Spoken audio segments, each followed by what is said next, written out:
Hey, what's up, guys? Are you new to DMing online or just new to DMing in general and want to play with your friends that aren't in the same physical location as you?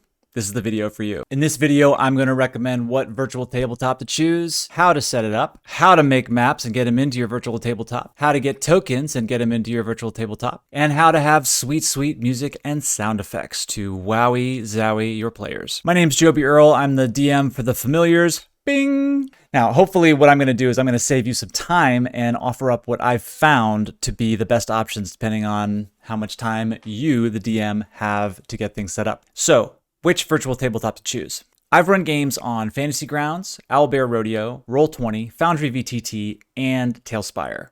These are not the only virtual tabletops out there, but they're some of the major ones. Maybe I'll break down which one I like and why in a different video, but right now I'm just going to cut to the chase and tell you which one I think that you should use. I've made my choice based on, three overarching categories: ease/intuitiveness of use, customizability, and player compatibility. So, with these things in mind, I have settled on Foundry VTT. I think this is the best option for DMs to play online in general. I'm going to add a slight addendum to that statement and say that there is one other option for those of you who are looking for the simplest and quickest way to just start playing without the need for a whole lot of extra bells and whistles. Check out Owlbear Rodeo. Many of the suggestions I make here about how to run the game, how to make maps, how to get tokens, they're all compatible with Owlbear, and it really is just a fantastic website. Back to Foundry VTT. All right, look, so all VTTs are basically just like a fancy image sharing software where everyone can see what's happening in real time. In order to do that, you can either self-host, which is like creating a server on your network and you set up port forwarding and blah, blah, blah, blah, blah. My head's starting to hurt. Or you can just go to the Forge VTT and they set it up for you and you just play on their servers. Now, if you want the in-depth version of how to set up Foundry, I recommend that you go to Encounter Library. There's a link in the little doobly-doo below. But for the quick and dirty version, head over to Foundry's website, purchase a license key. It's $50 one time.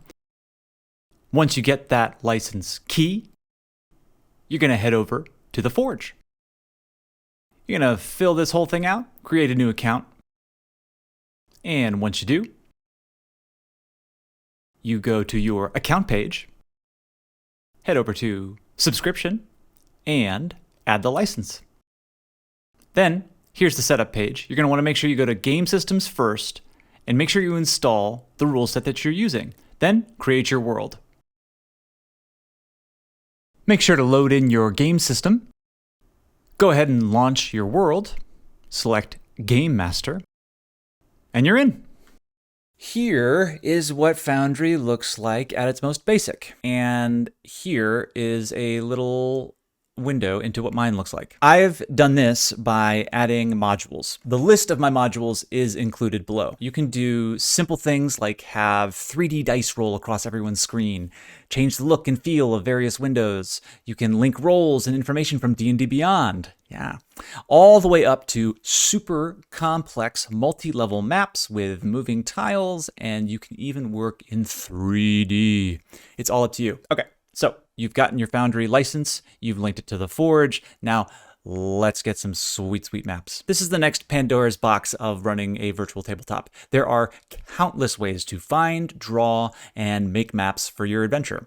Before you get overwhelmed, I suggest that you start with these two questions. Number one, do you care about all the maps in your campaign having the same look and feel? Two, how much time do you have? Be honest. Okay, so if the answer to question one is no, then the world is your oyster, friend. Head over to Reddit, go to the subreddit Battle Maps, and just start perusing. A couple of my favorite map makers are 2 Minute Tabletop, Morvold Press, and Mike Schley. You can hit them up on Patreon, and for very little money, you can access large catalogs of ready-to-use maps. Mwah. If the answer to question one is yes, and the answer to question two is, yeah, sure, I have some time, then it looks like you are making your maps, my friend. There are 3 map making softwares that I'm familiar with, and each one is great for different reasons. There is Dungeon Draft. This one is $19.99, a one-time purchase, and is a great way to make a ton of different maps of all different sorts of variety. You can get different asset packs and upload them into the application and really decide on what you want the look, feel, and style of your maps to be. The next one is Incarnate. That's a subscription, which is $25 a year. This one is web-based, and I think is also fantastic. What's really cool about this one is the look and feel and style is a little bit different. I think it's a little bit darker, sort of more gothic, and it's web-based. So it's kind of just like right there for you. It's really fun. You can try it out for free. The last one is new, and it's called Dungeon Alchemist. This one is $45 on Steam. This one is super sweet.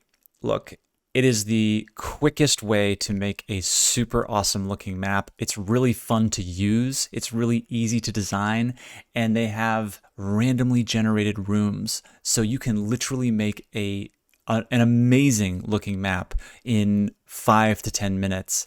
And your players will be completely wowed. Another cool thing about Dungeon Draft is when you import Dungeon Draft file into Foundry, it brings the walls with it. What? Yeah, super cool. Definitely check it out. If the answer to question 1 is yes, and the answer to question 2 is not a lot, well, welcome to the club. I have an answer for you, though. You're going to want to check out the Bailey Wiki modules.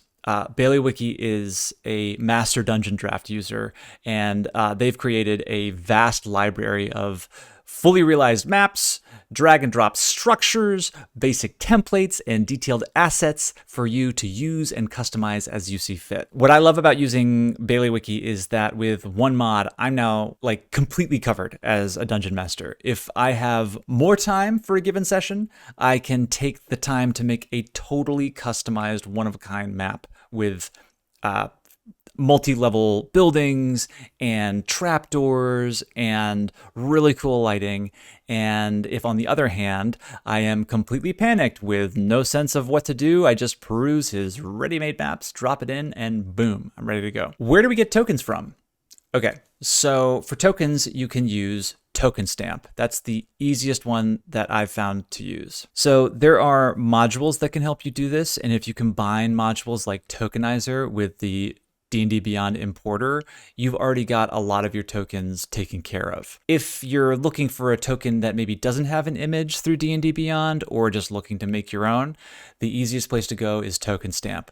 What you're going to want to do is head over to this website. It's super easy. You find an image for your character or your monster or whatever that you want to use. You drag it in, you pick a frame, you download a ready-to-use PNG file with the token, you just load it into Foundry, and boom, you're ready to go. I've done that in the middle of a session before. It's like that easy and that quick. Last but not least, music and sound effects. The easiest, quickest option is you go to this website up here. It's called watchtogether.com, and you make a room, you upload your playlist, you send your players the link. Everyone can control their own volume levels, and it's easy for someone else to be a DJ, which is actually something that I highly recommend. I mean, give it to like a trusted friend. You don't want someone to screw this up, but if you have that trusted friend, just give yourself one less thing to do. It's going to be super cool, and they may actually pump you up. Anyway, that being said, Foundry has its own built-in player, which works really, really well. If you have a library of D&D MP3s and sound effects and music, well, you know, geez, good for you. Would you mind zipping that up and sharing it with the community? But if you don't, then you head over to Tabletop Audio.